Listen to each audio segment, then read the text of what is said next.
everybody, my name is Miguel. Welcome back to Lucid9. Been a long while since the last time I've done a video on this game. I'm gonna be honest. This is I didn't expect this visual novel to be this long. But then again, that's to be expected with these visual novels. So yeah, I don't know.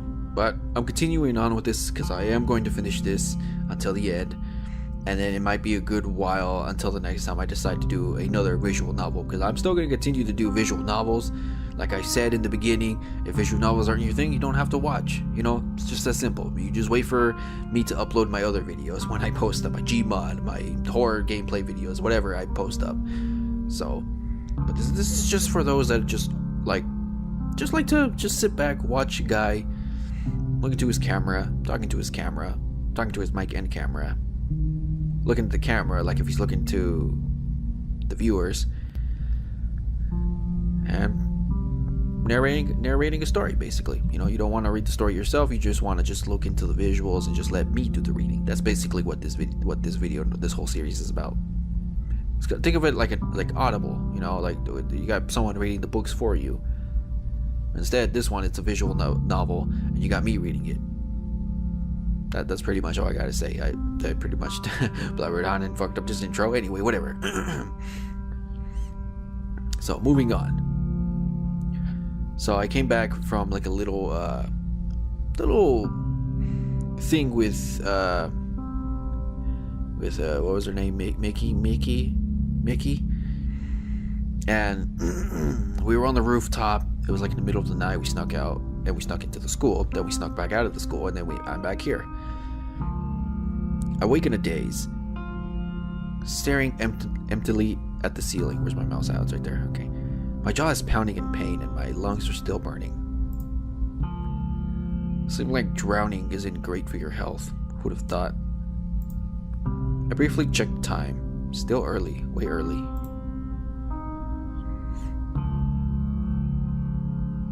Shimoto, and it looks like I've gotten yet another email. Well, perhaps you do have a chance that you are not looking for because it frightens you. Do what you think is right, Mr. Troll, even if there are those who mock you or do not understand you. Best of luck. It's so accurate that I can only stare in disbelief. A single ridiculous thought comes to my mind. It's as I'm speaking to myself. That's just crazy, right? It can't be. I was there when the first replies came. They came quickly. They came consecutively. I didn't lapse. I didn't skip. But there are ways to schedule emails. What if I knew how I would respond? No. This is stupid and ridiculous, and I just need to stop thinking. I hope you're right. None of my friends really get what's going on. I can't tell them either. What do you think the right choice is? There. The test. If the recipient knows what I'm talking about. I'm so paranoid. I stumble out of bed and change into my uniform, and then dig through the fridge for some breakfast. Porridge, fruit, eggs. Yeah! Akira. Why would Akira be calling me? Hello? Yama, thank heavens. The relief in her voice is palpable. Is everything okay? Have you seen Rui? Please tell me you've seen Rui. She left dorms and she hasn't came back yet. Wait, slow down. She went home for the night, remember? Home. She sounds genuinely bewildered. Didn't she tell you? Silence on the other end. When Akira speaks again, her voice is shaking. Oh, yeah, home. Pardon me, Colonel. Slipped my mind like an eel on a peel. Did Rui not tell Akira? But how could Akira not know? They're roommates. More than that, they're best friends. Unless they got into a fight.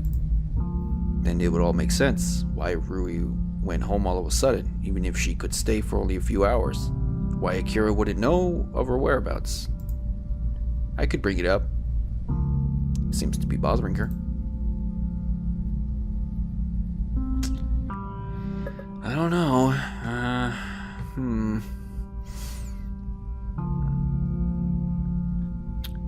Actually, I've been recording full screen and I forgot that I was supposed to use a timer. Okay, so I guess I'm gonna assume I've been recording for 5, so I'll go for another 15. Just in case. Anyway, I'll ask her. This sounds like it could be urgent. Did something happen between you and Rui? I really can't hide anything from you, can I, Colonel? I should feel accomplished, but the pain in her voice robs me of any sense of triumph. If you don't want to talk about it... No, actually, well... She trails off awkwardly. I decide to help her along. Want me to come to school? Could you? Well, I am physically capable of walking. Oh, poop, Colonel. You know what I mean. I'll meet you in the cafeteria in 15. Okay, thanks, Yama. She quickly hangs up, leaving me to wolf down my breakfast. I jog to school as the sun begins to creep into the sky, washing the chilly night air with a hint of warmth. Akira is waiting by the front gate, eyes fixed on her shoes. Once again, I'm stricken by how empty the entrance is. Oh, Colonel! Morning. Morning. I notice her unusual reaction, but decide to let it go. Cafeteria? Yeah. She leads the way to the school dining hall, her footsteps heavy against the brick pathway beneath our feet. The large, extravagant room is also remarkably empty. Only a few early stragglers are scattered around the corners, scrolling idly through their phones or bobbing their heads to music. Oh, hey, this is new. Akira leads me to a table near the wall, settling in a cushioned chair with her arms resting lightly on her knees. Can I ask you something, Colonel? What? Why did you come? Why did I come? Why did I to fucking talk to you about you and Rui? The fuck? You seemed awfully torn up about something. And that's why you came? I guess? Well, what about Rui? Huh? You're worried about her, right? She is, after all, your one true love. Oh, boy. I can only snort. She's my friend, if that's what you mean. And you honestly don't feel anything for her? Not romantically. Weren't we supposed to be talking about her and Rui, not me and Rui? That's... What is it? We fought. The words are so plain and direct that it takes me to a moment to process. And the impromptu drama performance... After the impromptu drama performance, she was really upset. From the performance? That would have been nice, but no. I tell you why, Colonel, but then I'd have to kill you. She rapidly switches between saying something deathly serious and saying something flippant. I'm not sure how to react to her words. Right. And war was to be had. We turned against one another, brother against brother, and mother against mother. The words were harsh, the strikes were unclean, and neither claimed victory. Her wild imagination seems to be getting the better of her. From what I can tell, she and Rui just had a terrible argument. So, what happened? Her forces fled and did not return. For 5 hours and half an hour, we lay in wait, readying our weapons for the moment when they would once again lay siege to our fortress. But that time never came. You waited 5.5 hours for her to come back? Pooh, you're so unimaginative, Colonel. On the contrary, I'm pretty sure that Akira has a little too much imagination. It borderlines on delusion. I won't judge, though. Not today. If anything, her scenario seemed to be a coping mechanism. Why didn't she tell you she was coming home? Was the argument that terrible? It lasted for 70 years and resulted in billions of casualties. So it must have been incredibly intense. Interesting. I've never witnessed Akira and Rui in a fight. With their similar personalities, would have thought they would have tried to solve things peacefully. Still, you were worried about her? You're a good friend. No, I'm a terrible friend.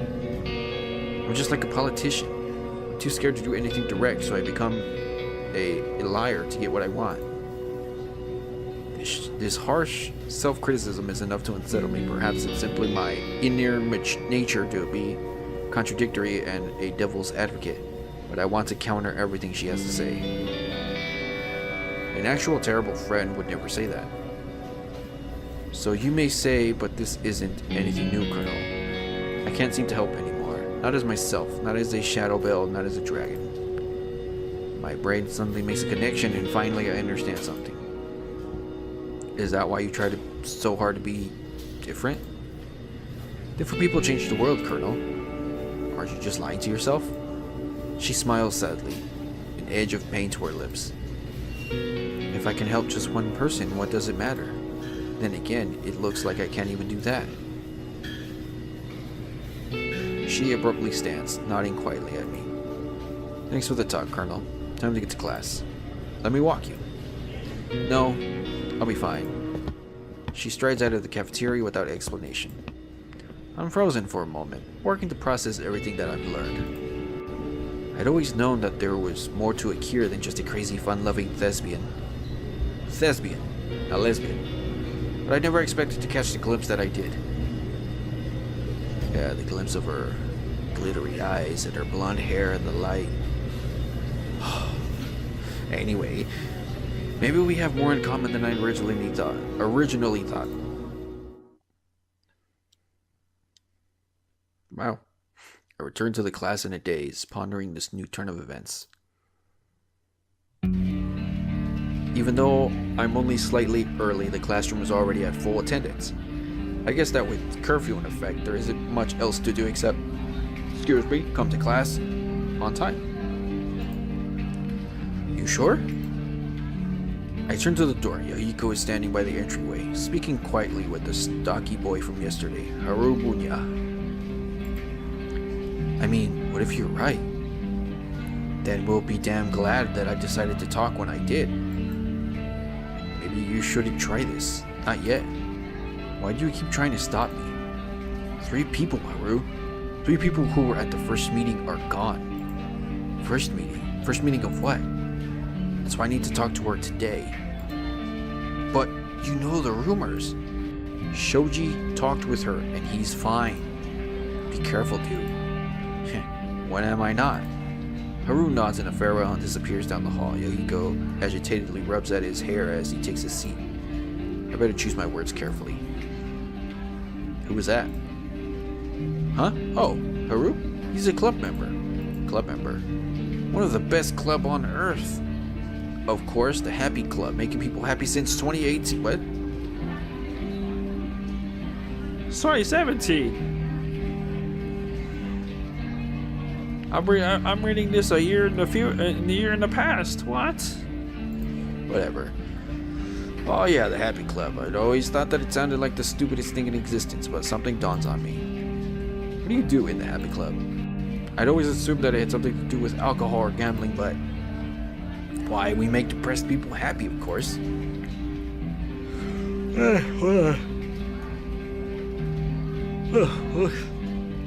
I don't know why that happened. I'm taken aback. Ignore that. I'm taken aback at this sudden display of altruism. Why? Why not? Not because he wants the undying loyalty of his future minions. Not because he wants to have a statue erected at his honor. Erected.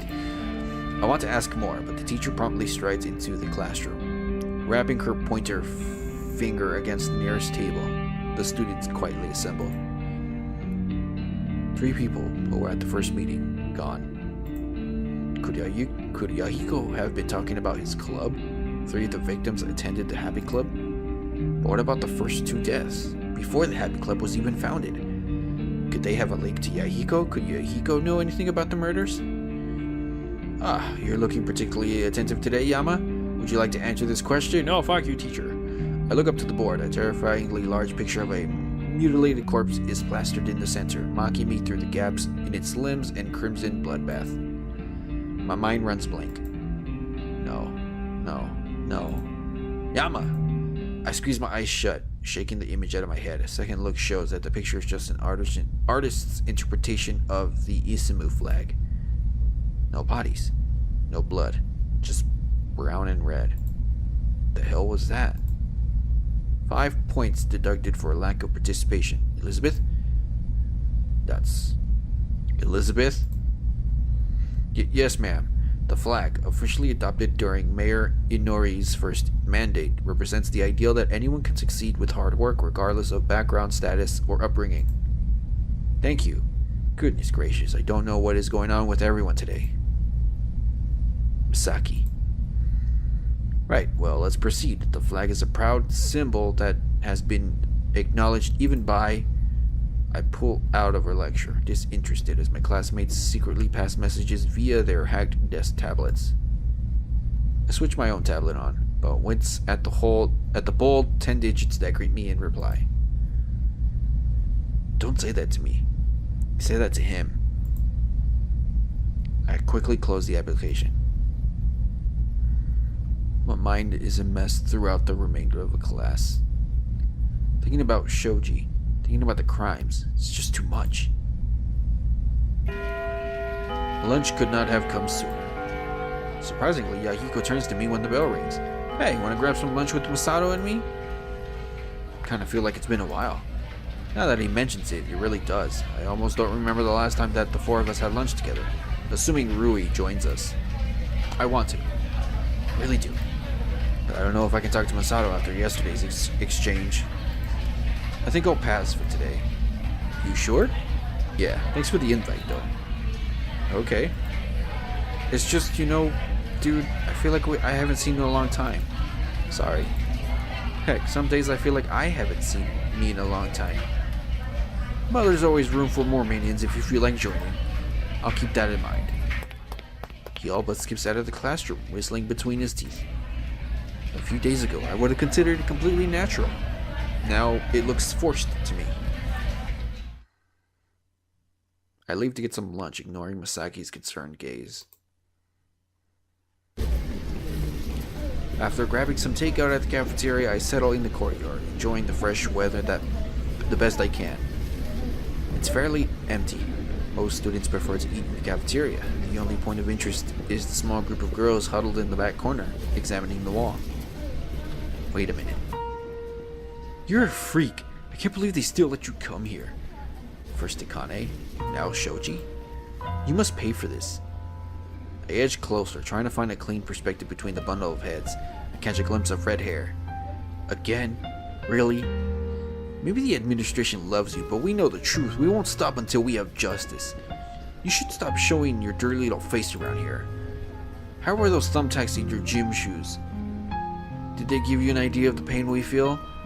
No, she probably took them and saved them for her voodoo dolls. Ugh, you're disgusting. Despite their biting words, Airi doesn't even bat an eye. She stares emptily at them, her hands folded neatly in front of her. Wow, look at her. She doesn't even care. Are you even human? Do you feel nothing for the suffering of others? I bet she enjoys it. It's probably her favorite pastime. What kind of sick parents keeps a retard like you? Wow, that's fucked up. I clench my hands as her words escalate to brutality. Airi isn't even lifting a finger to defend herself.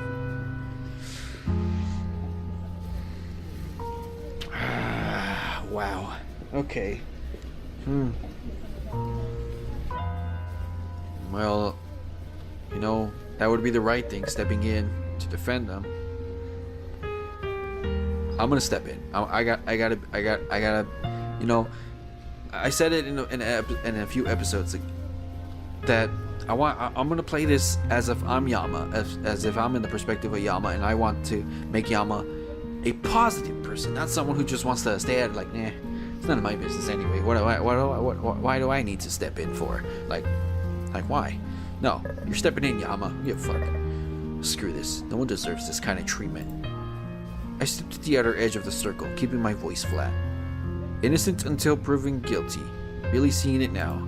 The girls turn to me, surprise flickering across their faces. Oh well, if it isn't the heartless bastard. I wince at her remark, but manage to recover in time to hide it. And if it isn't the overbearing moron. Excuse me? Don't even have the guts to bully a girl half your height without backup? She colors rapidly as the others leap to her defense. We're not even bullying her, we're being fair. You can't talk, look what you said to Shoji. Because clearly the best way to help a hurting friend is to hurt someone else. They completely disengage Airi, circling around me. Airi's killed people. Why are you taking her side? I bet he likes her. Yeah, he took her side last time too. I only absorb this calmly before I respond. Maybe Natsuki and Shigeru have ruined me for life. And you have concrete evidence of these murders? I'm sure that geniuses like you would never stoop to accuse someone without standing. Well, whenever someone talks to her, they mysteriously disappear within the next few days. You five have also talked to all the people who have disappeared, but the only things you've killed are brain cells. Try again. What? Are you deaf? Haven't you heard all the rumors that she... Oh, I see. In the world of idiots, rumors qualify as concrete evidence.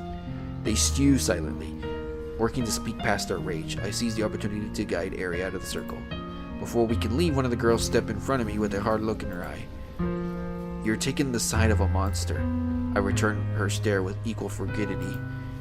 Until you have actual evidence, kindly refrain from increasing the amount of stupidity I have to hear. Well, they don't have proper evidence, so they can't just yell at Airi for that. We stride away as the girls gape after us. I'm stricken with equal parts triumph and guilt. Yes, I won. Yes, I defended Airi.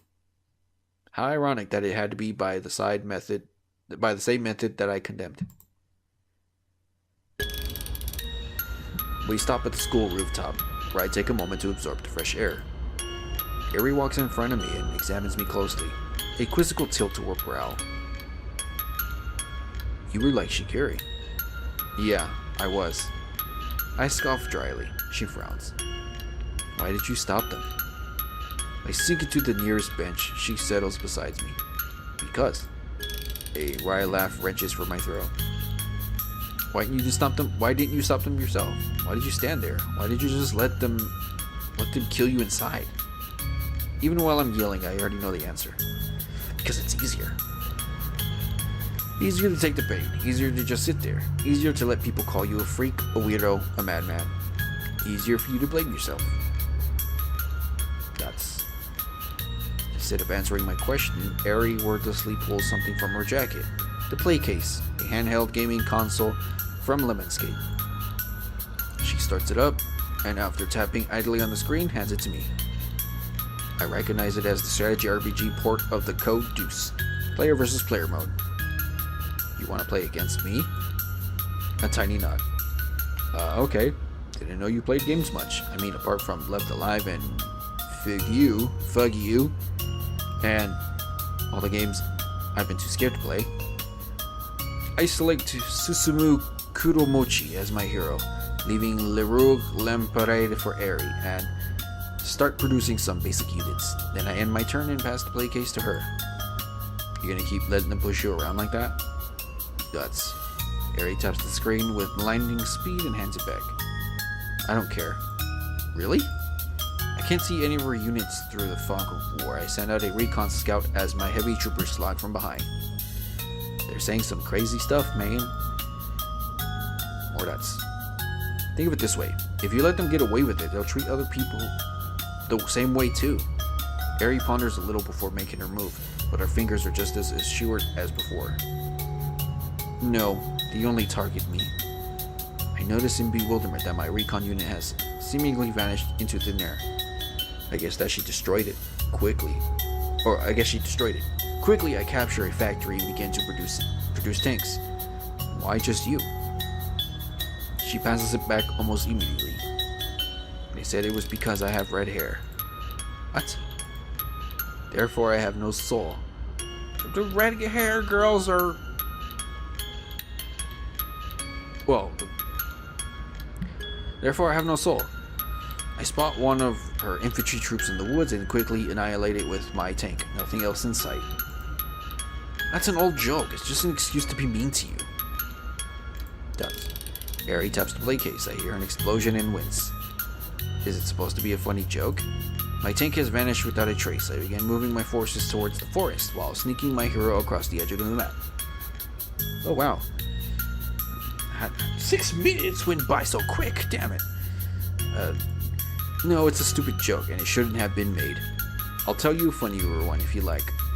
She smiles lightly as she returns the play case. Yes. Can't tell if she's smiling because she has surrounded my forces or if she's excited to hear the joke. I slip my hero through the fog of war. What does a clock do when it's hungry? Goes back 4 seconds. I wait for the punchline to hit, but Airi only freezes, considering this joke for a long pause. The clock could go back in time. What? No, it's a pun. 4 seconds. 4 seconds.